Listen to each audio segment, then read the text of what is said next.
Welcome back to F1 Brake Check. Whether you're a diehard fan or just here for the absurd, we've got something for you. We missed last week because life and different time zones got in the way. So this week we will be covering the results and news from both Baku and Singapore, and we'll talk carbon fiber in our tech corner. So buckle up and settle in as we go full throttle into turn one on this week's episode of F1 Brake Check.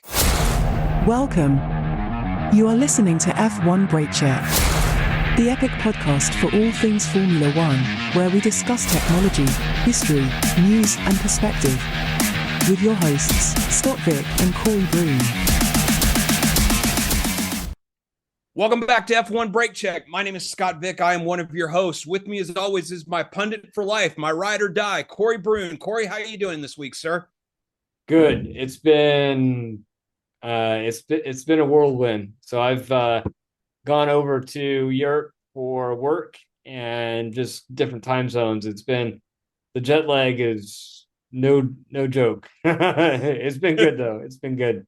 Been to many different countries out here, and again, it's all for work, so it's not like I'm gallivanting around and having fun. It's definitely, well, I'm having fun, but it's work type fun. What about you? Yeah. How's your last 2 weeks been? It's been good. It's like, kind of like you said, it's been a whirlwind here too, just work keeping me busy and trying to get shit done. Yeah, I hear you. All right, so we're going to kind of jump into kind of an odd history lesson this week. So instead of doing an individual history lesson for each track, what we're going to do is we're going to kind of compare and contrast. So here we go. The Baku City Circuit in Azerbaijan and the Marina Bay Circuit in Singapore are both tight and demanding street circuits situated next to the water, but that is where the similarities mostly end. Baku winds through the picturesque sights of the capital city, coming within inches of the dramatic and historic fort and old city walls. Marina Bay in Singapore, however, winds through the ultra-modern streets of downtown Singapore. The Singapore Grand Prix, first held in 2008, is held in the evening and was the first ever race held under the lights, while Baku is run during the traditional daytime hours of most F1 races.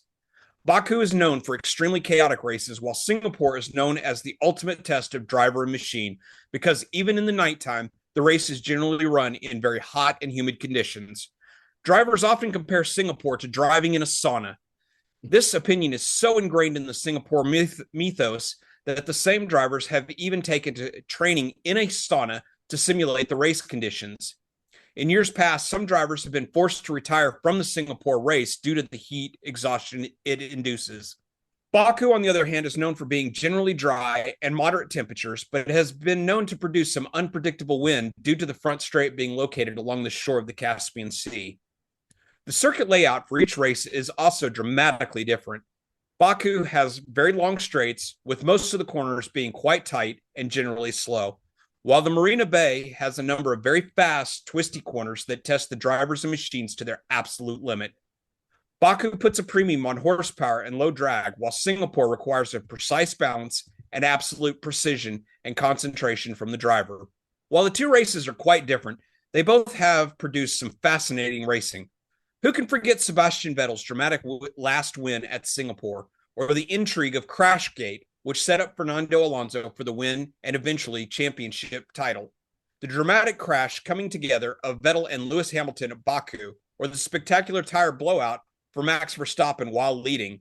There have been so many great moments from both races, and they will continue to surprise and delight us for many years to come. So, Corey, your thoughts on, Baku, Singapore, and this doubleheader? Baku's fun, but man, I love Singapore. Just how technical it is, and just one thing I like about it is just how physically demanding it is. It has led to some fantastic races. Yeah, absolutely.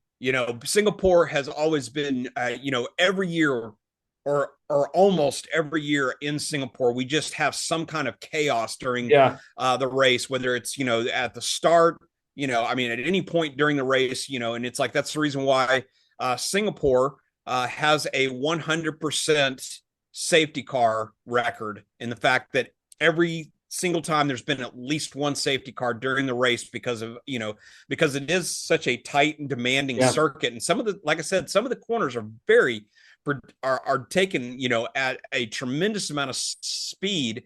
And if you're off, by Oh, even just millimeters at Singapore, it can bite you really, really hard. yep. Yep. Exactly. Yeah. I mean, we've seen so many even this time where, I mean, they're actually kissing the curbs and they're kissing the walls. They're actually hitting it, but just barely kissing it. It was an Yeah. amazing time. Yeah. Yep. Absolutely.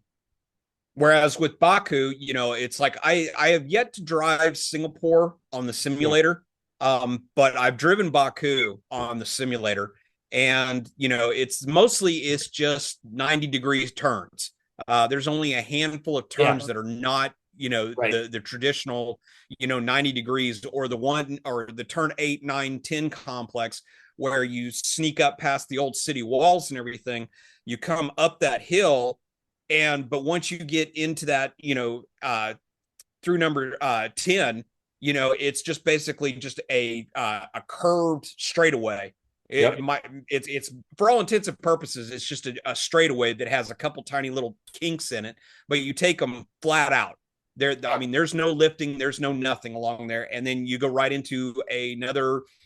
It's not a complete 90-degree turn, but it's pretty darn close. Close And then enough. from there on Yeah. out, for pretty much the rest of the lap, it's Yep. all 90-degree turns or straightaways. Yeah. So, or going down the front straightaway, there is a little bit of a kink to it, but not much.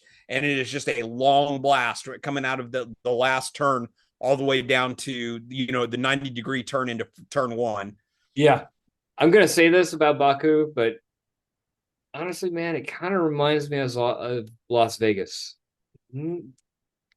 Yeah, A little bit, yeah. there's some technical aspects to it, but oh It's man, mostly just all about the speed. it really is, man. It's just not my favorite of tracks out there. Now, Singapore's different, but Baku is like, if we dropped that one, I wouldn't be so upset. Yeah, yeah, I have to say that if we're going to lose any Yeah, track to make room for another one, those whether two. it be another European event or something like that, then yeah, that's definitely one that I wouldn't spill it. I'm not going to shed any tears over losing. Number It's not one like would be losing, Las like Vegas. a one of the true traditional tracks, like it'd be like Monza, Silverstone, Spa, even the Hungaroring, which isn't a Mhm. great track, but it's just because it's been such a fixture on Formula One's calendar for so long Yeah, that the loss of it would be tremendous. It would hurt a lot. yeah, But Baku, as good of a job as Azerbaijan does putting the race on, it's still not one of the ones that I'm going to cry over losing. yeah, exactly. Well, number one would be Las Vegas for sure, for me at least. Yeah. So on to Tech Corner. Yeah. All right. So let's take and jump into our tech corner. So this week we're going to revisit the subject of carbon fiber. If you'll remember, last year we had an episode where we talked about the history of carbon fiber and how it came into the sport and how it was, how a modern Formula One car and even a lot of other series such as IndyCar, IMSA, and things like that couldn't survive without carbon fiber. But this week, I thought we would take and kind of revisit the subject and do a much deeper dive into the actual technology behind carbon fiber. Just starting off, let's go through how is it actually made? Okay. Well, carbon fiber is actually a material that was developed by NASA for the space program. And what it is it is interweaved for lack, of carbon fabric, which is made out of strands of very densely woven carbon thread. And then that carbon thread is a resin is applied to it, and then it is molded into the shape that whoever the designer or the engineer wants, and then it is put into an autoclave where all of the air is it's basically placed into like a vacuum bag, and all of the air is sucked out of that vacuum bag, and then it's put into a oven that's referred to as an autoclave, and then it's heated to a very high temperature, and when it's done, it has twice the tensile strength of steel at a fraction, at more than half the weight of a comparable size piece of steel. So Crazy.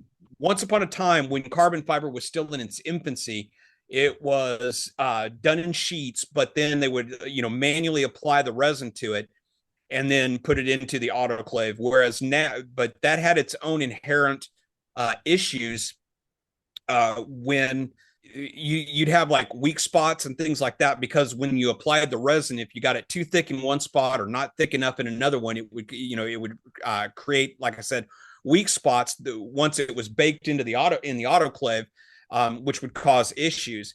So now most carbon fiber applications, they actually impregnate the sheets of carbon fiber with the resin right out of the box, so that when they pull it out and they use it, all of that resin it's basically soaked in the resin itself, and so it makes it much easier to work with.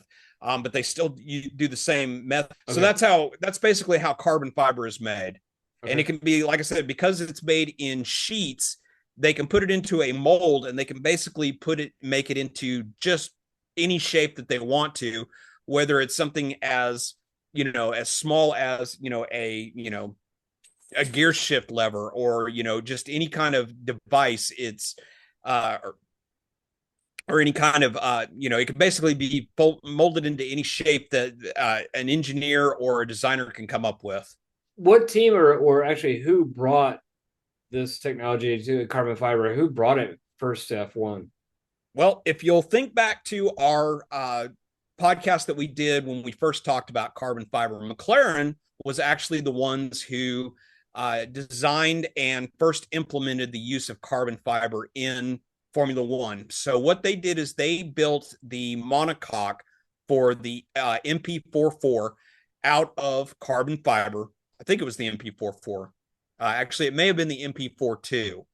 But they were the ones who pioneered the use of carbon fiber in Formula One. That they built because before then the monocoques and the entire cars would have a frame, and then they would use aluminum sheets to build the monocoque and the rest of the bodywork and everything for the car. So McLaren came up with the idea of using carbon fiber, and back then, unlike now, they used a carbon fiber honeycomb, which meant that they had a aluminum honeycomb that was probably about anywhere from a quarter to half an inch thick. And then what they would do is they would sandwich two sheets of carbon fiber on each side of the honeycomb and then bake it in the autoclave. So they were the ones who kind of pioneered that. And then once they figured out that, okay, this stuff is even stronger than the aluminum chassis that we're building now, and it's significantly lighter weight, that they then started building more and more parts of the bodywork out of the carbon fiber, to the point where, and then once they were actually able to demonstrate that the carbon fiber was actually more safe than the equivalent aluminum chassis and bodywork, that was when the FIA started mandating that the component, that certain different components of the cars had to be made out of carbon fiber for the safety factor. What other parts, and some of these parts actually shocked me, which parts on the car are made out of carbon fiber? Just about everything for the car itself is actually made out of carbon fiber. So all of the bodywork that you see, the wings, the side pods, the monocoque itself that the driver sits in, the enclosure that the bladder that is used for as the fuel tank, all of that is all made out of carbon fiber.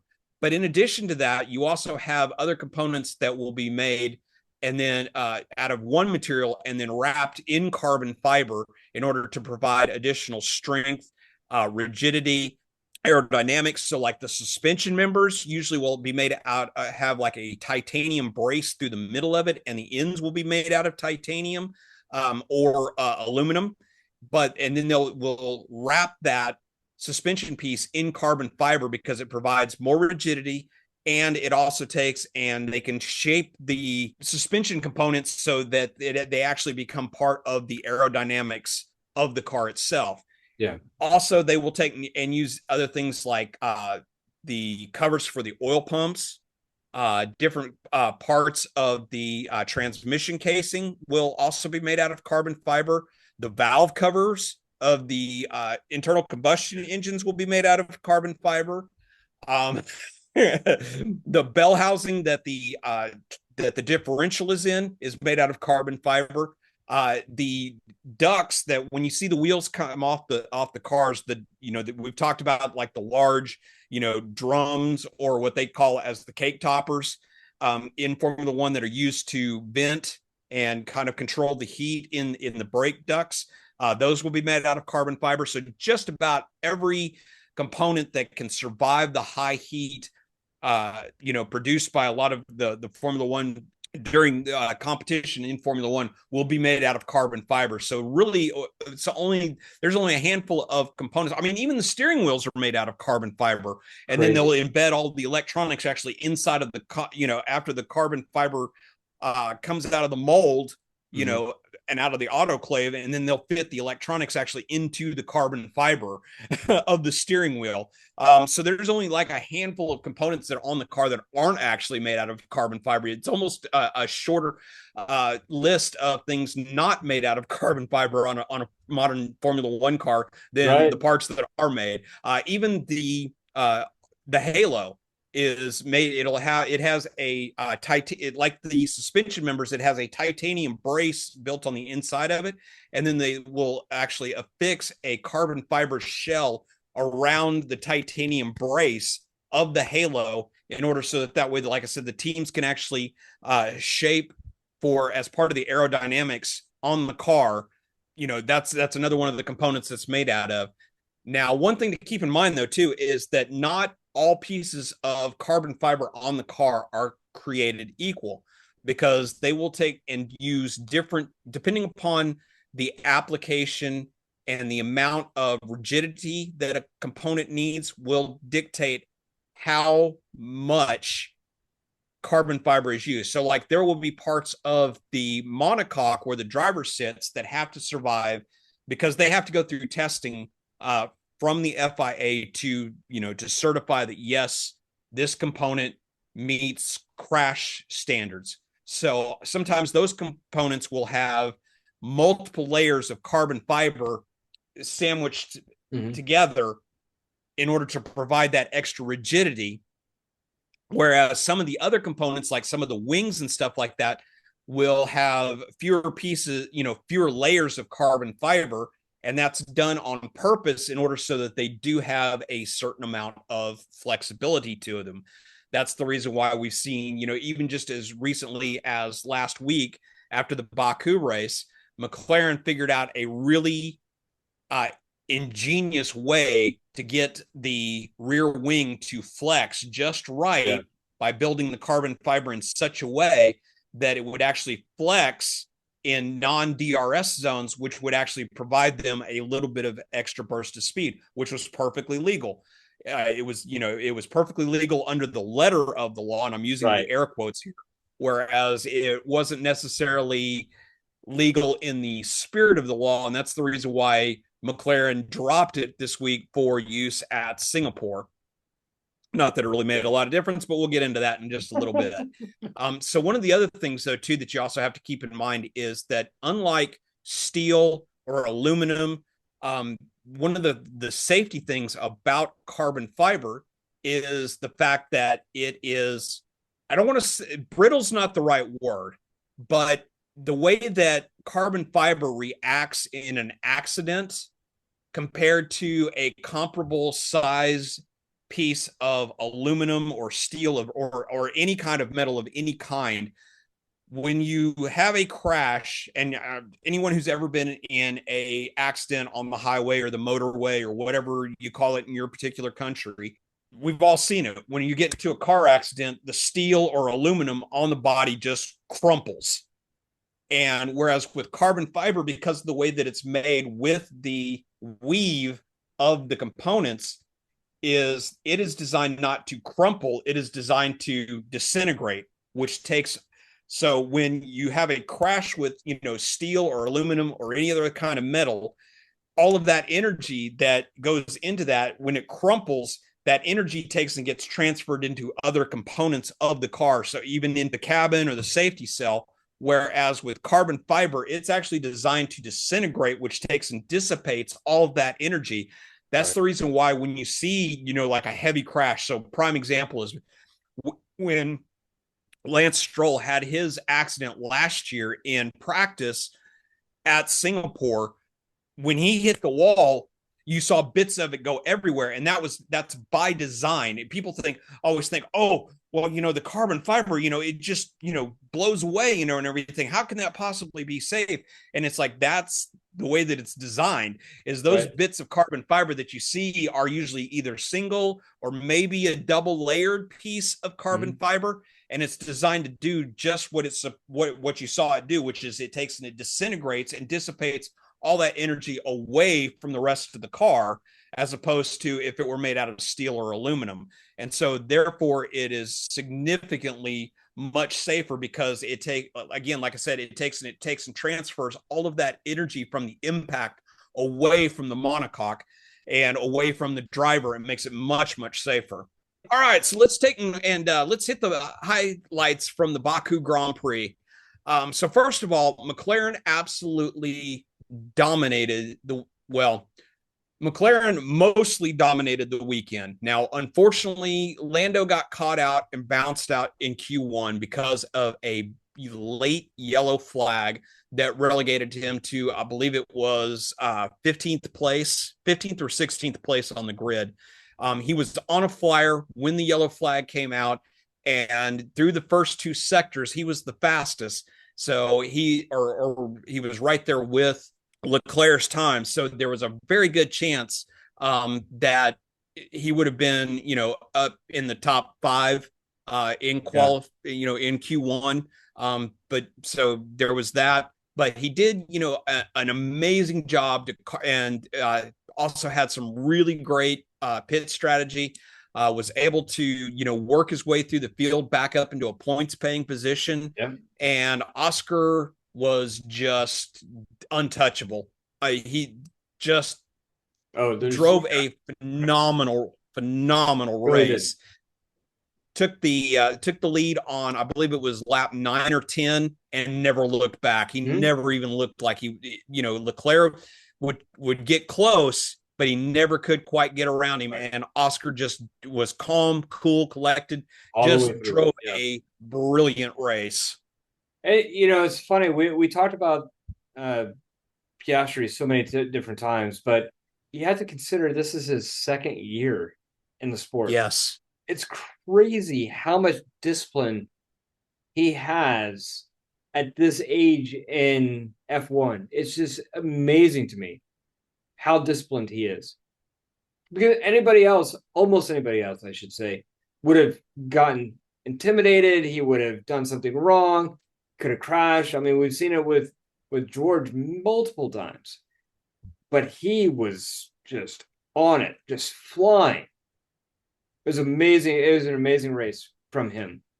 Yeah, it really was. And even last year at the beginning, he did make a few, a lot of, I don't want to say a lot of, but, part of it, we could chalk up to the car being so bad in the first half of the year last year. Oh, yeah. But he also made quite a few unforced errors in his first few races. But once from the Dutch Grand Prix last year at Zandvoort on, once the car started really, really coming on strong, it seemed like it was almost like Oscar's maturity level started ramping up right at the same time that the car started getting really, really good. And, the fact that you're right, he hasn't even completed 2 full seasons, and he already has 2 wins underneath his belt, a bunch of podiums, and he never stepped a foot wrong, never turned a wheel wrong, never even got, never brushed the wall, never made a single mistake in Baku. And it was just nothing short of sublime.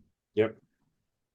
And now talking about Perez and Sainz, What Oh a yeah. horrible end to both of their races. It was so just disappointing to see for both of their sakes. They had such an amazing Yes. race until that last part.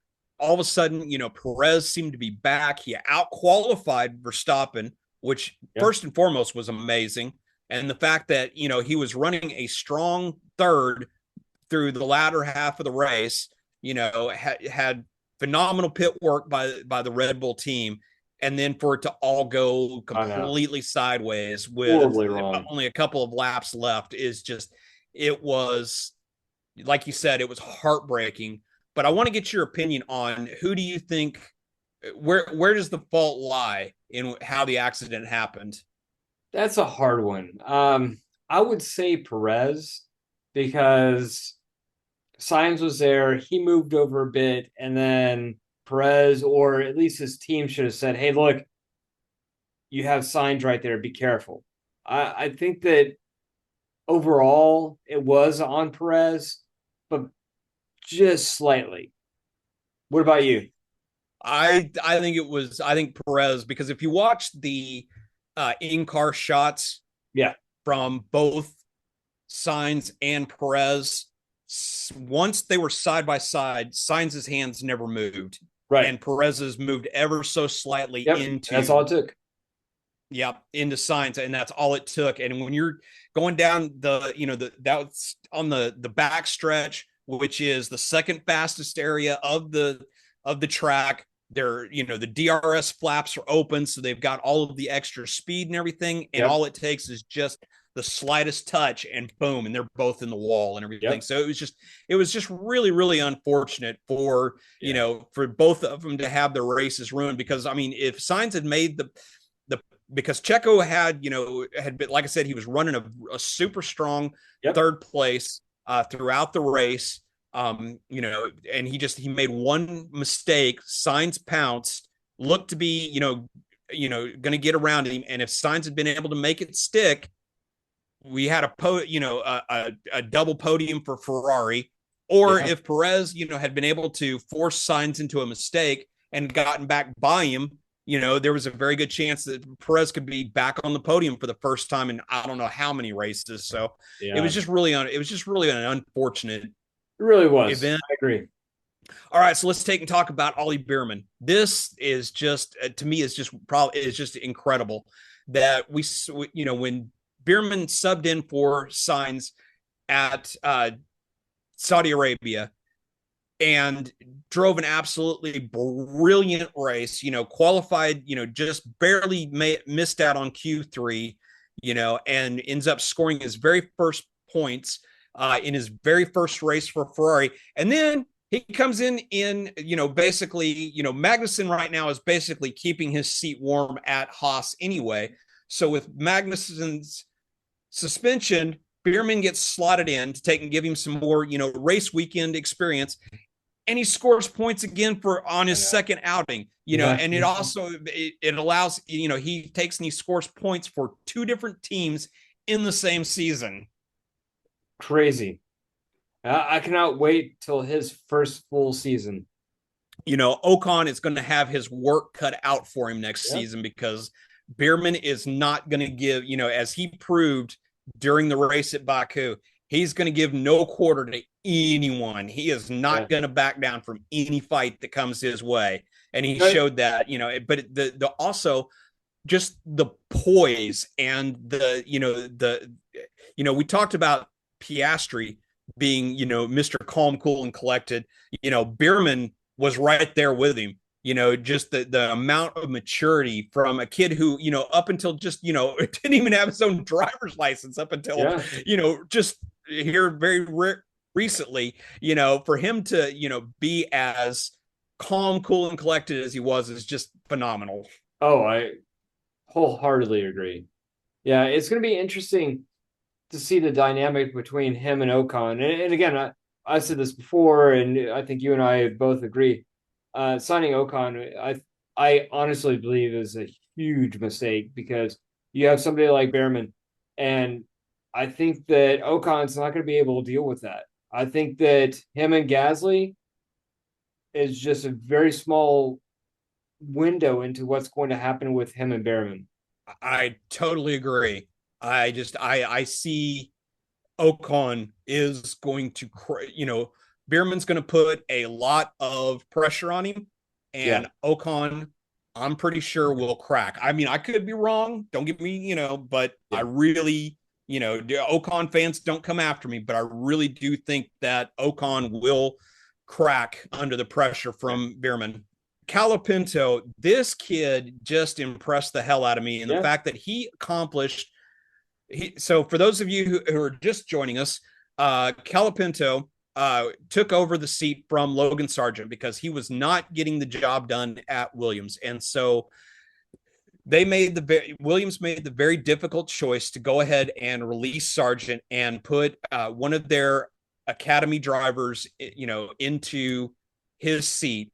And Colapinto, the young Argentinian, accomplished in only his second race what took Sargent over a year and a half to do, which was score points in a Grand Prix.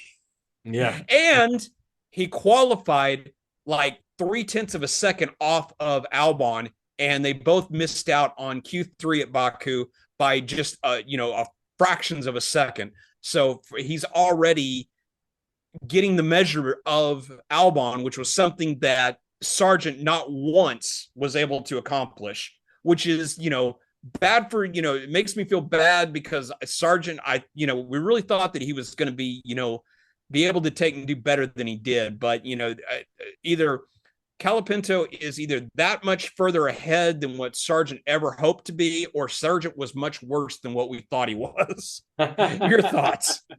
Yeah, I think the former, not the latter, unfortunately for Sargent. He was never able to stack up. He just is not an F. He's not to the caliber of a F1 driver, whereas Calapinto seems to be right there. And I would say that he has a lot of look of Ollie Behrman. So it's going to be interesting what's going to happen to him the next few seasons coming. Yep. Which, we still have 2 open seats for on the grid for next year. And there, one of the things that Crofty was saying, Crofty and Martin Brundle were talking during the telecast yesterday for Singapore about how Colapinto, he's basically keeping that seat warm for Sainz next year. Yeah. But it's very much, he's also auditioning to other teams saying, hey, completely. I am a talent to be reckoned with, and I deserve it's like if you've got an open seat, you really need to be looking at this kid. Yeah, no doubt about that. Like I said, the fact that in only his second race, he was actually able to, score points is just a testament of his talent. All right, so let's move on to the Singapore Grand Prix. First up, we got to take and talk about it. We've already talked about how dominant they were at Baku, but once again, McLaren dominated yesterday. This time, Lando comes home, on the top of the podium, but Piastri, who didn't have, even by his own standards, didn't have a great qualifying, only qualified 6th. He's able to carve his way through the field and take advantage of some really, really great pit work, and ends up coming home in 3rd place and taking up, so we got another double podium for McLaren, which takes and just helps extend their lead in the Constructors' Championship, which they took over that lead last week at Baku. So your thoughts on McLaren's, continued dominance yesterday? Yeah, there's no coming back from this. At least, unfortunate for Red Bull, there's just no way. They're every race is going to be pulling away from the constructors that much further, whether it's a car or whether it's some other excuse that they're coming up with. They're just not winning races, and they're that much further behind. I mean, we even saw it in the Singapore race where, granted, Max wasn't really contending for first place, but he wasn't contending for first place because he knows how much faster McLaren is. He wasn't doing that so he could preserve second place. He wasn't attacking like he normally would. So, yes, we did see the disparity of 20 seconds or a little bit over 20 seconds between first and second place, between Norris and Verstappen. But, it's a little bit unfair because Max was looking after the tires, so the gap would have been a lot shorter. But maybe Max would have done something, or maybe the tires would have given out something different. So the race pace just is not there in the Red Bulls anymore. And this was supposed to be the race where they fixed the problems that they saw that had creeped in the last few races. I'm not seeing that. I'm not seeing that Red Bull dominance. Well, I'm not seeing the dominance, but it definitely was as compared to Azerbaijan, by at far, Baku. yeah. Yeah, I mean the car was at least for Max's driving was significantly better, in the fact that second. he qualifies second on the grid. It drives a very strong race. It's like he was never in contention to attack Lando, but at the same time, he was never under any kind of threat from Oscar or anyone else in the field. Yeah. So it was really basically, it was a 2-horse race yesterday in Singapore between Max and Lando. Yep. But, the car is definitely better than it was a week ago at Baku. But like you said, I think at this point right now, I almost think that, Red Bull has conceded that they've lost the constructors for this year. But I saw a new stat today on The Athletic in their Formula One newsletter that now, because of the events last week at Baku and the way that they finished this week at Singapore, is that even if Lando wins every single race, every single sprint, and gets every single extra point for fastest lap, and all Max has to do is finish second, and he'll still retain the driver's title. Yeah. At this point, they've conceded that they've lost the constructors, so it's time to, still give it everything they've got so that Max can retain the driver's championship. And then maybe if McLaren slips up, they can be there to pounce. So I think that's kind of where Red Bull is at right now. Well, the other part of that we're not talking about yet is where's Checo? Checo has to be scoring points. He has to be qualifying. He's not. So when you have Piastri, you have Norris, you have these two drivers that are up in first, second, third, fourth. You don't have that for Red Bull. You may have that in Max, but you don't have that in Checo. Not even close. Right now, you don't, definitely. Baku is different. And that's because Checo's a great driver on that one track. But now we're not seeing that anymore. I mean, he had to fight everything that he had to get 10th place in his last race. He's not the driver that they need right now. He's a great driver, don't get me wrong. I love Checo. The car just doesn't suit him. The car does not suit his abilities, not at all. All right, so let's talk about on the flip side. So, unlike last week where Ferrari at Baku looked really, really strong, this week they, kind of took a little bit of a step back. They had a absolutely dismal qualifying. Now, I mean, they did get into Q3, but they, didn't even set a time in Q3, and so they wind up 9th and 10th on the grid respectively. But their race pace looked much, much better in the fact that, Charles was, Leclerc was actually able to work his way up from 9th up to 5th. Carlos was able to work his way up from 10th up to 7th, so got some much needed points that Ferrari needed to take, more of a chunk out of, Red Bull's lead, because they're really gunning for that, that second place in the constructors. Yeah, made no doubt about it. That is who they have targeted. I think they're pretty much, I think everybody on the grid right now is giving up on trying to catch McLaren. There's just too few races and too many points ahead at this point where I don't see that happening. So definitely they have their eyes set on Red Bull, pulling them down and becoming second place. No doubt about it. Oh, yeah. Absolutely.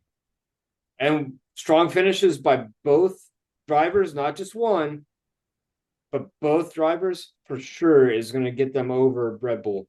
So we had Magnussen's return after his one race suspension but unlike what a lot of people predicted, he came back and he drove a very sedate race. Didn't there no fireworks or anything, and unfortunately, and unfortunately for Magnussen, he ends up having to retire the car at the end of right there at the end of the race. So not really a great return for Magnussen. And a little disappointing the fact that we didn't see the fireworks. Now that he's come back, he's got no more points on his super license, and he's only got 7 races left to go. We thought there was going to be fireworks galore, and we didn't get that. Yeah. Well, not only 7 races, but also don't forget he has 7 races left in F1. He's not getting stopped by somebody else. So, I mean, this could be bang out, and nobody's going to be able to do anything. Yep, exactly. But you never know. I mean, we've got COTA, which is a track that has also been known for wheel banging and everything. So it could we still could see some fireworks coming up as the season winds down. Yep. So on to Ricardo. Yeah, so we got to talk about it. That all of the rumors and everybody keeps talking about it. Crofty and Brundle yesterday talked about it at great length, that it looks like this may have been Ricardo's last dance. It's there was supposed to have been a decision by Racing Bulls and Red Bull on his future in Formula One by this weekend, and the fact that nobody from the Red Bull or Racing Bull side were willing to commit anything. And because in practice on Friday he looked really good, but he seemed to take he seemed to slide backwards, and they completely missed on the setup on Saturday. So he had a dismal qualifying, and ends up, finishing dead last of the running cars on Sunday. And I just, I got a bad feeling that, they are correct in the fact that we're probably going to get, because we've got a 4-week break now between Singapore and the US Grand Prix at, Circuit of the Americas, that I'm pretty sure that we're going to see a announcement sometime within I would guess probably sometime in the next week. Yeah. But definitely before we get to COTA, we're going to definitely see a announcement saying that Ricardo has been dropped in favor of Lawson. Well, so your thoughts? Yeah, Racing Bulls has to. If they don't, they have Lawson has in his contract that, hey, if I'm not put in a seat, I can leave. And Red Bull does not want him to leave. They actually want him to be probably on the senior team. So they don't want that. They have to release Ricardo. And as much as that hurts, because I like Ricardo, I just don't think that he's an F1 driver anymore. No. His biggest mistake, as we've talked about in the past, is that he left Red Bull in the first place. He's been on a downward spiral ever since he left. His abilities just are not there anymore, unfortunately. So they have to. It's a team decision. It's a business decision that they have to move forward with Lawson. Lawson's going to bring them points. They may actually, even at this late in the race, this late in the season, they might still be able to do something with their points and get higher into the constructors. Ricardo's not going to be able to do that. He's just not. We've seen it all year. We've seen it last year. He doesn't have that ability anymore. No. Now, the one thing I'm gonna disagree with you is that at times he has shown, this season, he has shown that, yes, I still believe that he has that from a physical standpoint, he still has those capabilities. But my whole thing is that I've, said many, many times, earlier this season, is that the whole problem lies between Ricardo's ears. Yeah. It's his time at Renault, which was, the precursor to Alpine, messed with his head because the car was so bad and so underpowered. It messed with his head so bad, and he's never been able to recover from it. And that year, 3/4 of a year that he was away, where he was the backup, and test driver at Racing Bulls back then when it was still called AlphaTauri, that just did even more damage to his psyche. And he's just, and then, comes on his second race back in as a racing driver.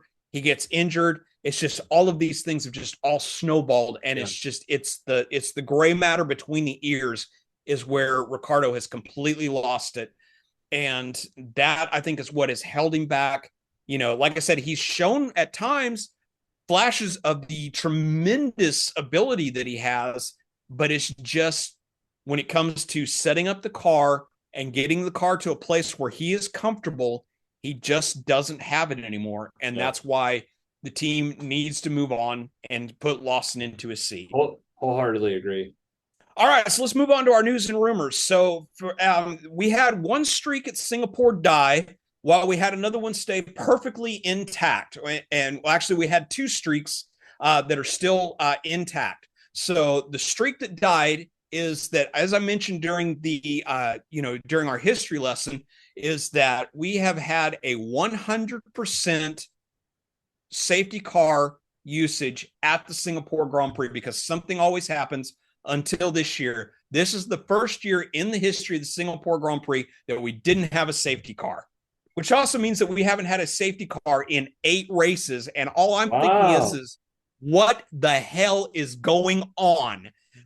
Either the drivers are all running scared because they're all trying to protect their seats for next year or something, or they've just gotten so good that, they don't need, they're not making the mistakes to need a safety car. So what do you think? Yeah. I think that they're driving carefully because nobody wants the DNF. Norris all the way down. You think about anybody who gets a DNF at this point, they're that much further from where they want to be in the drivers as well as the constructors. So they are being very, very cautious this late stage in the season. No doubt about it. Yep, absolutely.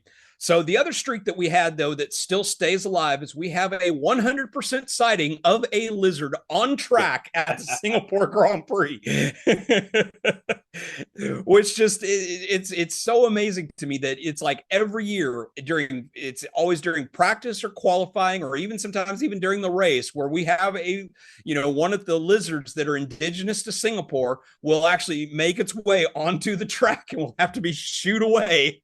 Yeah, I sent you, Scott. I sent you a Twitter of one that they timed one of their lizards. I thought it was just fantastic. It was so fantastic. Where they had it timed him, and they had him going through different different sectors, and they showing his different sector times and everything, and how fast that little lizard was flying. And it was just one of the most hilarious things I've ever seen. Whoever did that in F1, my hat's off to you, because that was just absolutely beautiful.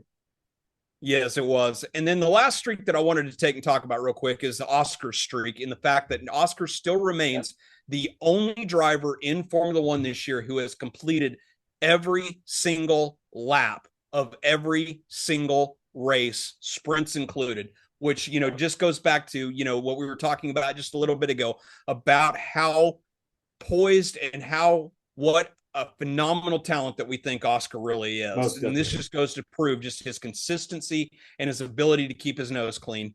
All right, so last thing we need to take and we got to talk about that was a big news this weekend, especially because of Max's conduct, is Max got reprimanded by Formula One, by F1 and by the FIA for swearing during a press conference. And there's also been rumors that the FIA is going to institute a new rule to take and limit the swearing over the radios between the drivers and the teams and everything. And I think this is just one of the dumbest things ever. And then after Max got reprimanded, he only gave very short, 1 or 2 word, answers to any questions that were asked of him during the post-qualifying press conference. And then he told the press, he says, if you want something, more from me, meet me outside. Yeah. And he walked and off. He went outside and gave an absolutely torrent of answers outside, and had one of the largest press scrums follow him outside, away from the eyes of the FIA and Formula One.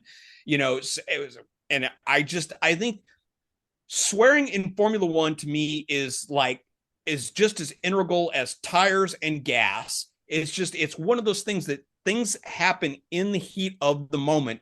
And drivers should be, the drivers are also well coached and everything that they rarely, misspeak when they're outside of the car. When they're in the car, though, in the heat of the moment, they shouldn't have to be thinking about, oh, I can't say the F word, or I can't say this is a piece of, dog poop or something like that. And I just think it's the dumbest thing that the FIA, one of the dumbest things to come down from the FIA in a very, very long time. You're trying to police adults and how they talk. You're reaching here. Yes, absolutely. I mean, I understand that the FIA and Formula One they have, Liberty Media, they're a media company. They do understand that they have an image and everything else that they do have to protect, and I can kind of understand them saying, okay, when you're outside of the car, when you're in a press conference, don't be dropping F-bombs left, right, and center. If you let one slip, yeah, we understand. Just try to limit it. Try to think about what you're saying, but trying to say that we're going to police what they say over the radios in the communication between the pit and the car, it's baloney. Yeah, just dumb as all get out. All right, you ready to call it? I'm ready. All right, so the sun is setting on another glorious race weekend, but we must now prepare ourselves for the long, cold winter until F1 returns to Austin, Texas, and the picturesque circuit of the Americas. We'll be back next week with an all-new biography of another character from F1's history. We'll have more technology goodness in our tech corner, more pundit stumping trivia from Corey, and so much more. So until next time, he's Corey, I'm Scott. We're the pundits of F1 Brake Check. Let's go! Thank you for listening to F1 Brake Check. If you have enjoyed what you heard, don't miss a single episode by hitting that subscribe button in your favorite podcatcher, or you can watch the video version on YouTube. Help us grow by sharing us with your friends and fellow F1 fans. You can contact us on Facebook, Instagram, Threads, TikTok and X at F1 Brake Check. Our website is f1brakecheck.com, where you will find links to all our content. We value your passion and your feedback, so please take a moment to review our podcast. Your reviews help us grow and improve, and it means the world to us. Share your thoughts, rate us, and let us know how we can make the show experience even better. F1 Brake Check is a production of Brake Check Media. For your hosts Scott Vick and Corey Broom, until next time, keep yourself inside track limits, and try not to pitch it in the kitty litter.